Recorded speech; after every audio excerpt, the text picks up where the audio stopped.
So the first news is Microsoft thought why not giving some mercy to the Notepad users with modern features like dark mode, a better SFR interface, and finally a better undoing feature. It seems they want Notepad to maintain its minimal feature workspace rather than making it feel more like Microsoft Word, which actually seems the right way to go. Now you will get to see 3D scan sneakers on eBay as sellers get handy new 3D viewing tool called eBay 3D True View. Why are they wordplaying with me? eBay is partnering with Unity to pivot this feature for real-time 3D modeling. And if you want to experience this feature, then you need to download the application, which is on Play Store and App Store. After Pixel 6 devices and Samsung's top-of-the-line smartphone, OnePlus 9 and 9 Pro get stable Android 12 update with Oxygen OS 12 skin on top of it. I mean, we know how the situation of the Oxygen OS is. Well, this new update contains new icons, improved textures, dark mode in 3 adjustable levels, and there is much more to it. So if you want to know more about this, then check out the description, because I won't be saying every single feature, right? Oh, by the way, we are coming up with a new racing game project on this Saturday using JavaScript. So if you want to know more about this, then stay tuned for it.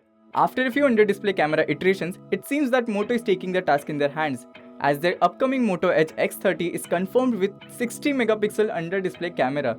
And not just that, it will be one of the world's first Snapdragon 8 Gen 1 phone as well, with some other features like 5000 mAh battery and 68 watt fast charging. I mean, this feature seems so basic right now.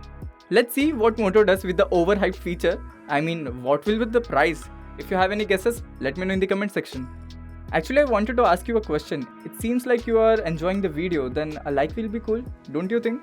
Please. Astrographer Andrew McCarthy has released several images of what he calls his most detailed image of sun he ever took. And look at the images, yeah, it seems so magnificent. He stitched 150,000 individual pictures of sun to produce the latest image featuring exquisite detail of the solar surface. And the final picture is 300 megapixel in size.